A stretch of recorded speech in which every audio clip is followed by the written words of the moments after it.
What's going on, everyone? So, the upcoming Scream 7.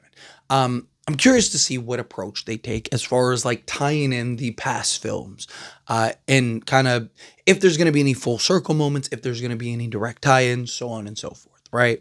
But what we've seen in Scream 5 and Scream 6 are kind of callbacks, in many ways carbon copy references and scenes and moments and motives and you name it, right? Scream 5 more so than Scream 6, right? Scream 5 was essentially in many ways a carbon copy version of 96. It was a more like modern version of 96, which Radio Silence even said like, hey, this was our homage film. This was our callback film, to Wes Craven and just the Scream franchise, right? Scream 6 did the same motive. They did do a lot of things different, but they did the college campus route. They did the Ghostface motive, right? They still did a lot of the same thing, right?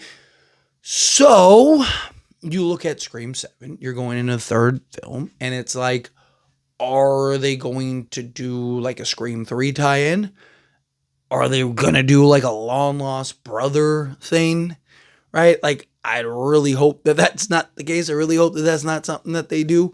But one approach, one route that they could go is not the long lost brother route from Scream 3, but that there was another killer and accomplice from Scream 3, right? So Scream 3 to this day is still the only Scream in which there was one killer, and that was Roman.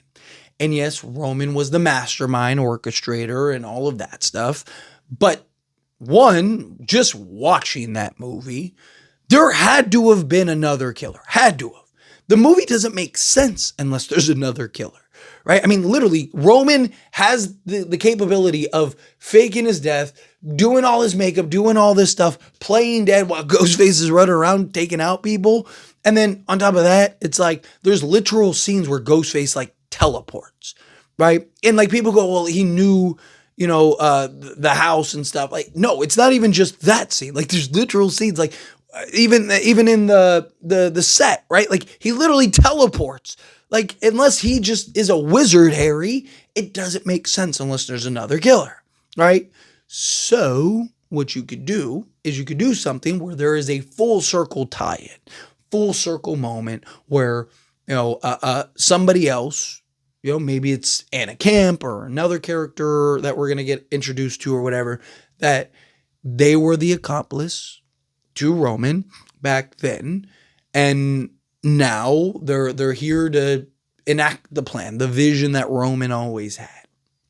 Right, and it took time, took years. Maybe it took a while to find Sydney because, maybe she changed her name or whatever because, she married Mark Evans. Maybe she's Sydney Evans or something like that. Or maybe she even changed her name from Sydney to something else, right? Like, so on and so forth, right?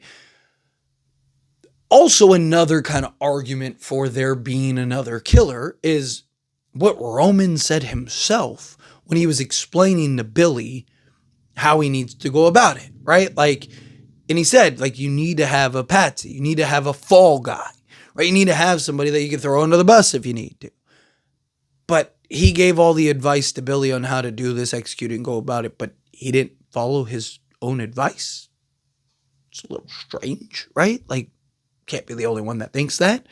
And then, again, you look at just kind of what 5 and 6 have done, and they've all kind of tied in and had direct moments and sequences and so on and so forth to the past. I mean, you literally had Billy in Scream 5, right? So, Billy's daughter in Scream 5. So I think you could really do something where you have this full circle tie-in, somebody from Scream 3 from the past. So you kind of follow the trend that you've set up and established through the 2 previous films, but now have things kind of make sense, right? And Roman is the mastermind. That could also explain why Roman is supposed to be in this film, right? And Stu and some of these other things, right? Because maybe you get a flashback to where, you get a reveal of who that person was and the accomplice and how you knew them and whatnot. Maybe it's, like a younger version of them or whatever, right? And it's like, ah, ha, ha, right?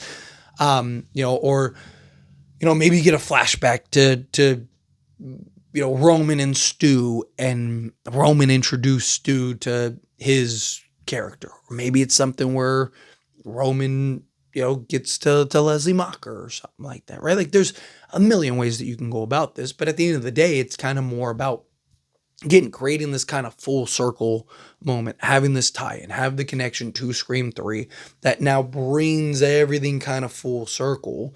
Right? You could even do Christina Carpenter. Maybe what if Christina Carpenter was involved all along? Right? Like, you find some creative way to go about that. Right? I mean, she was tapping Billy, but could Roman have been doing some stuff too? Maybe when Billy died, she went to Roman, right? Like type thing. Yeah. Again, there's a million ways that you kind of tie it in if you want to, but I do think like you would kind of kill two birds with one stone, right? You'd have the version in which you essentially like you kind of complete Scream 3. You kind of fill in the holes and fill in the gaps. That is like, okay, well, there had to have been somebody else, right? But also you kind of have it tie in and tell a nice, interesting story into Scream 7, right? That also ties into Scream 3. So now you have that connection and maybe even tie in all the other films together that lead into that, right? And your Ghostface has some tie-in, or, maybe they do go the cult route, right? And the leader of the cult was like Roman's accomplice, and Roman set up and established this like grand cult idea, and everyone like, there's a Roman statue, and that'd be kind of funny, Roman statue, right?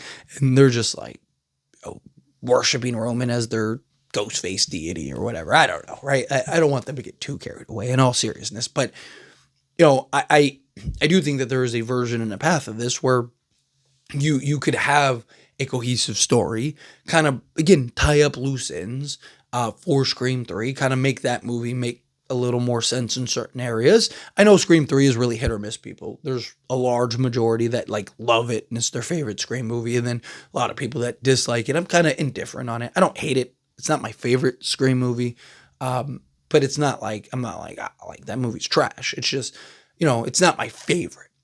If it's on, I'll watch it. I love all of them, right? I'm a big Scream guy regardless, but nonetheless, it's one of those things where it'd be nice to kind of, again, tie up some loose ends in that installment, tie it back into this film with Sydney and everything, have that full circle moment, boom, everything's good, everything's clear. You have that moment where like your brother, Sydney, was the one that set this up, and blah, blah, blah. And she's like, oh, my brother was a coward, whatever, right, type thing. But anyway, as always, this is a discussion. Best question on you. Let me know your thoughts and opinions down in the comments below. What do you think? Phil, what are your thoughts?